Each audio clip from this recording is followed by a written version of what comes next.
자, 조 바이든 미국 대통령의 전격적인 후보 사퇴로 미국 대선판이 격하게 출렁대고 있습니다. 지난 13일 공화당 대선 후보 도널드 트럼프 전 대통령이 유세 도중 총격을 당하면서 미국은 물론 전 세계를 충격에 빠뜨린 지 8일 만에 또다시 이렇게 대형 변수가 발생한 건데요. 혼돈의 안개 속으로 빠진 미국 대선판도 오늘 김선희 해설위원과 함께 짚어봅니다. 어서 오십시오. 안녕하십니까? 네. 자, 100일 정도 남은 시점에 계속해서 이렇게 변수가 생겨나고 있는 그런 상황입니다. 네. 사실 며칠 전까지만 해도 조 바이든 대통령이 이 재선을 도전하겠다 이렇게 밝혔었는데 결국에는 이 재선 도전을 포기하게 된 건데, 그런데 이제 그렇게 결정하게 된 이 결정적 한 방이 과연 무엇이냐, 이를 두고 이제 분석이 굉장히 분분한 그런 상황입니다, 지금. 네, 그렇습니다. 현지 시각으로 19일까지만 해도 끝까지 완주하겠다는 입장을 고수하다가 예. 정말 하루 만에 180도로 입장을 바꾼 것이죠. 당 안팎에서 일고 있는 이 사퇴 압박을 결국은 극복하지 못한 것으로 보입니다. 결정적인 한 방이라기보다는 여러 가지 요인들이 복합적으로 작용을 했을 텐데요. 먼저 민주당 의원 30여 명이 공개적으로 후보 사퇴를 촉구했습니다. 민주당 의원 10명 가운데 한 명은 바이든을 지지하지 않겠다는 거죠. 빨리 사퇴하라는 얘기를 계속 해왔고, 또 오랜 우군이자 정치적 동지죠. 펠로시 전 하원 의장, 또 오바마 전 대통령까지 등을 돌리면서 결국은 완주 의지를 고수하던 바이든 대통령이 백기를 든 것으로 보입니다. 그리고 무엇보다 여론조사를 봤을 때 경합주 중심으로 트럼프와의 격차가 갈수록 커진다라는 선거 캠프 내부의 보고가 있었고, 또 하나 그에 따른 선거 자금이 점점 줄어들고 있다는 그런 내부 보고서가 전달이 됐다, 이런 얘기들이 지금 나오고 있습니다. 사실 TV 토론 참패 후에 3주 동안 바이든 대통령 같은 경우는 어떻게 하든지 역전의 기회를 마련하라고 노력했던 것 같아요. 그런데 아시다시피 나토 정상회의 때 고령 논란이 또 한 번 불거졌습니다. 우크라이나 대통령 이름을 불러야 되는데 젤렌스키가 아니라 푸틴이라고 불렀죠. 그때 또 한 번 전 세계인들에게 이 고령 논란, 인지력 논란을 인식시켰고, 또 결정적으로 트럼프가 유세장에서 피격을 받았을 때 트럼프는 굉장히 강인한 이미지를 손을 들어 보이면서 파이트를 외치면서 강인한 이미지를 보여줬다면, 설상가상으로 때마침 바이든은 코로나에 확진이 돼서 유세를 나갈 수 없는 그런, 어떻게 보면 좀 약한 모습이 계속 이어져 왔습니다.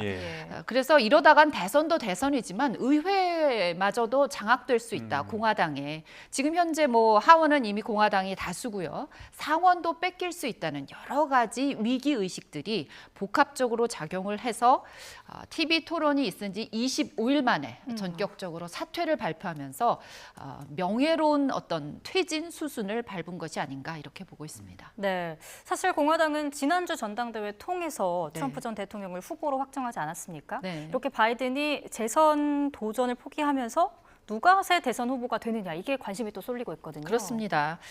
민주당 전국위원회 산하의 이제 규칙위원회라는 게 있는데요. 조금 전에 이제 제가 들어오기 전에 외신을 통해서 접했더니 24일, 현지 시각으로 24일 회의를 열고 민주당 새 대선 후보 지명 절차 논의하기로 했다고 워싱턴 포스트가 보도를 했더라고요.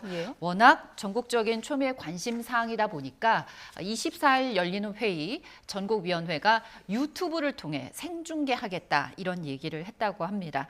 이 대선 후보를 선출하기 위한 시나리오 두 가지로 예상을 할 수가 있어요. 원래는 이달 초에 대의원이 참여하는 화상 투표를 통해서 바이든 대통령, 워낙 예비 경선에서 99%에 가까운 대의원을 확보했기 때문에 바이든을 대선 후보로 조기에 확정 지을 계획이었습니다. 그런데 이제 바이든이 지금 중도에 사퇴를 하게 되면서 24일 논의에서 예정대로 화상 투표를 계속 할 수도 있고, 아니면 화상 투표 자체를 연기하거나 아예 취소할 수도 있겠습니다.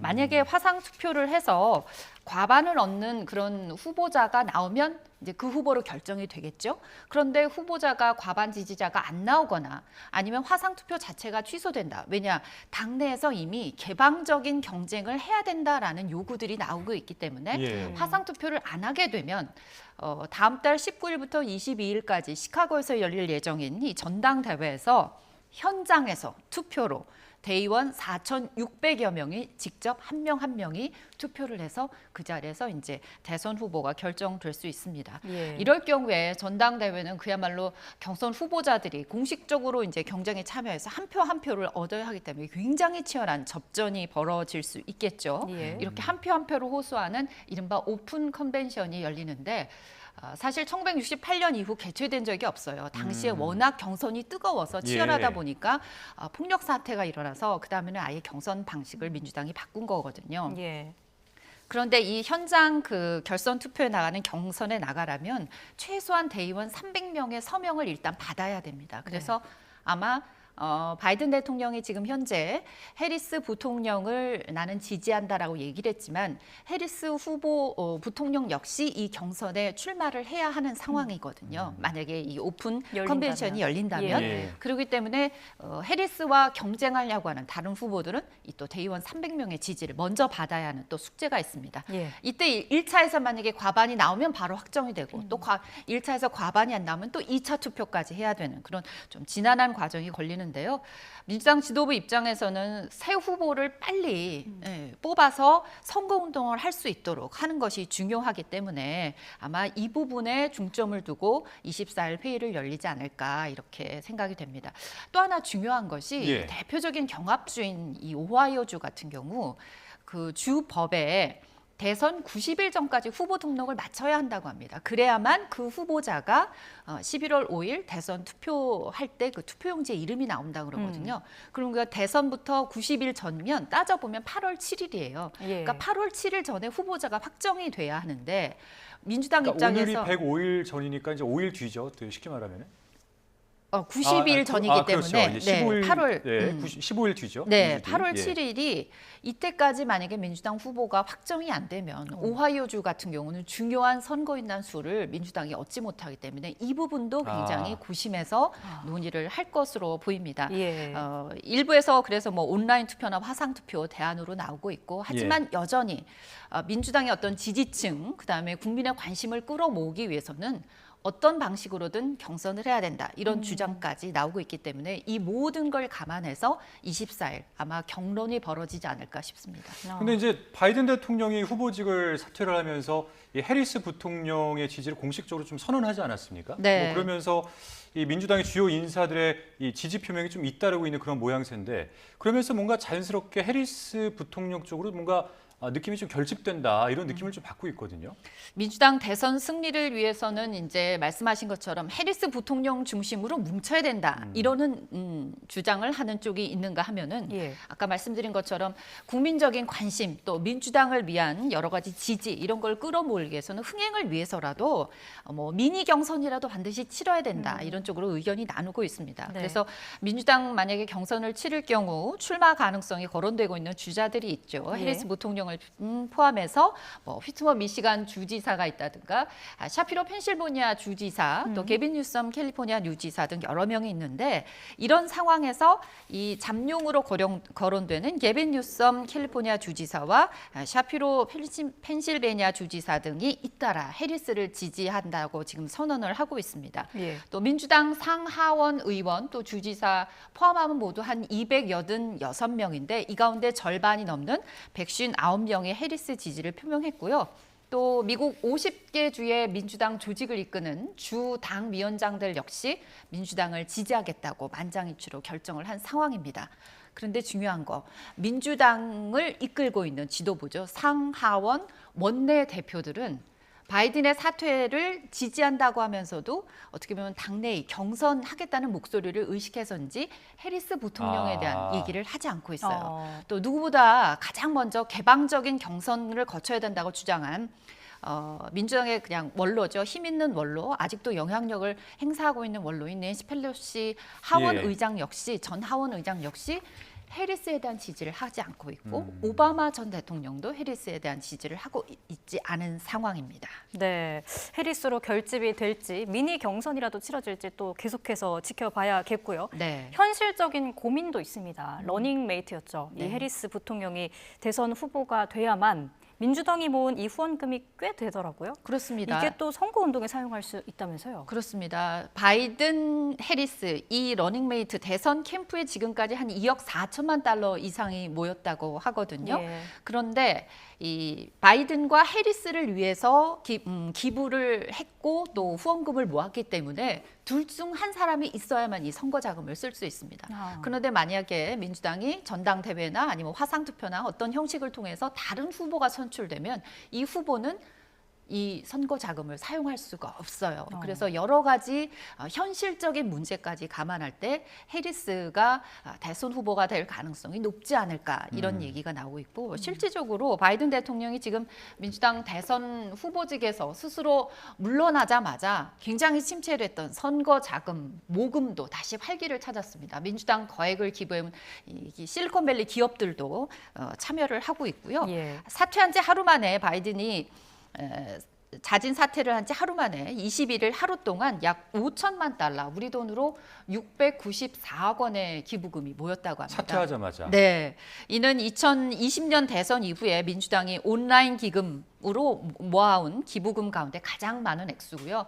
사실 지난달 대선 후보 TV 토론 이후에 바이든 대통령이 고령에 따른 인지력 논란이 불거지면서 기부금 모금이 굉장히 급감했는데 이와는 상당히 대조적인 그런 모습입니다. 아니 근데 이제 물론 다른 후보들이 더 이 경선에 참여를 할 수 있겠지만은 아직까지 이제 언급되고 있는 가장 영향력 있는 후보가 이제 해리스 부통령이기 때문에 이야기를 좀 더 이어가 보자면 과연 이 해리스 부통령이 나오게 되면 트럼프 전 대통령과 양자 대결을 했을 때 경쟁력이 있느냐? 네. 이 문제가 참 관건일 것 같은데 어떻게 좀 파악이 되고 있습니까 현재에서는? 사실 트럼프 전 대통령 같은 경우는 해리스가 바이든보다 내가 상대하기 더 쉽다라는 자신감을 이미 여러 차례 드러내고 있습니다. 바이든 후보 사퇴 직후에 트럼프 전 대통령 같은 경우 이 바이든이 역사상 최악의 대통령이라고 비난하면서 바이든이 지지한 해리스 부통령이 난 상대하기 더 쉬워라고 자신감을 여러 차례 보였습니다. 예. 해리스 부통령, 미국 역사상 최초의 여성 부통령이죠. 그러면서 첫 흑인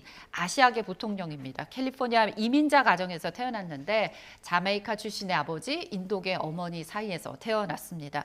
이 샌프란시스코 지방검사장 또 캘리포니아주 법무장관을 지낸 검사입니다. 예. 2016년에 연방 상원 의원으로 선출이 됐고 이때 정계에 입문한 지 4년 만에 2020년에 부통령으로 백악관에 입성을 한 그런 입지전적인 인물입니다. 예. 올해 나이가 59살인데요. 어. 트럼프보다 20살이 아래입니다. 예. 네.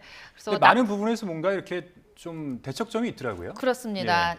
조금 이따 제가 차차 말씀을 드릴 텐데요. 예. 이 해리스 부통령 같은 경우는 특히 낙태권 보호와 성소수자 인권 증진 같은 이 소수자를 위한 어떤 진보적 의제에 굉장히 목소리를 높여봤어요. 하지만 제일 중요한 것, 뚜렷한 행정 경험이 없다는 거, 또 부통령으로 재직하는 동안 이렇다 할 만한 어떤 성과나 업적을 내놓지 못했습니다. 전국적인 인지도는 있는데 인기가 없다는 게 가장 큰 약점으로 보입니다. 그래서 예. 이런 것 좀 반영해서 그런가요? 현재까지 진행된 여론조사 보면 해리스와 트럼프의 가상 대결에서 보면 항상 박빙의 열세를 보이고 있습니다. 물론 일부 조사에서는 해리스가 트럼프와의 대결에서 바이든보다는 조금 앞서는 것으로 나오는 그런 경우도 있긴 한데 일단 만약에 해리스가 민주당 대선 후보가 된다면 그때는 또 상황이 여론이 좀 달라지지 않을까 하는 기대 섞인 전망이 민주당에서 나오기도 합니다. 네, 사실 바이든과 트럼프는 뭐 둘 다 고령이고 백인의 정치인이다 이런 네. 점에서 공통점이 있었다면 해리스 부통령은 뭐 성별, 인종 말씀해주신 그런 출신 등에서 트럼프 전 대통령과는 크게 대비가 되고 있지 않습니까? 그렇습니다. 공화당에서 바이든 대통령을 가장 공격하기 쉬운 포인트가 바로 나이가 많다, 고령으로 인한 인지력 논란이었어요. 사실 그렇죠. 트럼프랑 3살 차이밖에 안 되는데도 불구하고 여러 면에서 그런 인지력 논란에서 빠져나오기가 어려웠는데 지금 트럼프는 해리스 부통령보다 20살이 많습니다. 예. 그러니까 그 전에 공화당이 트럼프가 바이든을 공격했던 그 점이 또다시 이제 부메랑으로 그렇죠. 예. 돌아올 수 있는 거죠. 사실 바이든이 중도에 사퇴함으로써 트럼프가 역대 최고령 대선 후보가 됐습니다. 지금. 네, 더군다나 해리스 이제 여성이죠. 2016년 이제 트럼프 전 대통령이 힐러리 클린턴 전 국무장관과 남녀 성대결을 벌였었고요. 그래서 이번에 8년 만에 다시 남녀 성대결이 펼쳐질 수 있고, 아까 말씀드린 것처럼 해리스 같은 경우는 낙태 문제에 있어서 상당히 바이든 정부를 대신해서 트럼프를 공격해 왔는데, 이 부분 낙태 문제는 민주당과 진보 진영을 결집할 수 있는 핵심 이슈라고 민주당이 보고 있습니다. 예. 여기에 아까 말씀드린 것처럼 해리스 같은 경우 미국 역사상 아프리카계, 아시아계 부통령이죠. 그런데 지금 트럼프와 러닝메이트를 이루는 벤스 부통령, 트럼프 전 대통령과 벤스 부통령 둘 다 백인 남자거든요. 예. 그래서 해리스 부통령의 어떤 인종적인 이런 배경이 민주당에 좀 더 유리하게 작용할 수 있지 않을까 하는 기대감도 있는 게 사실입니다.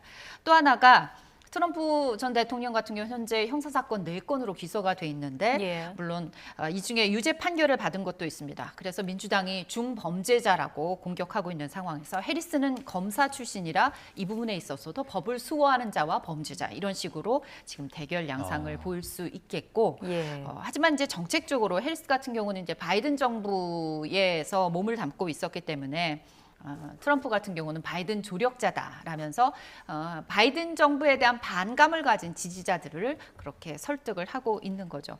어쨌든 해리스 부통령이 만약에 민주당 대선 후보가 된다면 예. 사실 피격 사건 이후에 트럼프 대세론이 지금 확산하고 있는 이런 상황에서 민주당이 뭔가 반전을 꾀할 수 있지 않을까. 아까 말씀드린 인종과 성별, 세대 호소력 면에서 해리스 부통령이 대선 후보로서 국민의 지지를 이끌어낼 수 있지 않을까 하는 기대감을 민주당 쪽에서는 갖고 있는 것 같습니다. 알겠습니다. 예. 자, 100여일을 앞두고 연이은 돌발 변수에 출렁이고 있는 미국 대통령 선거 상황 살펴봤습니다. 김선희 해설위원이었습니다. 고맙습니다. 고맙습니다.